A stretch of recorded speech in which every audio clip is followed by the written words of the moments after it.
சொந்த மரபுகள் உள்ளன.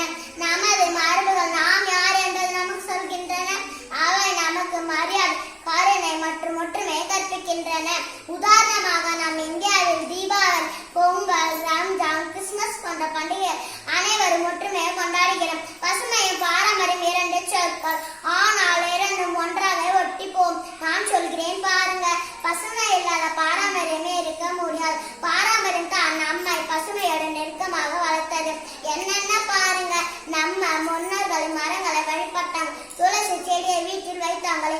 இது ஆன்மீகம் மட்டும் இல்லை, அது தினமும் நமக்கு சுத்தமான ஆக்சிஜனையும் கொடுக்கும்.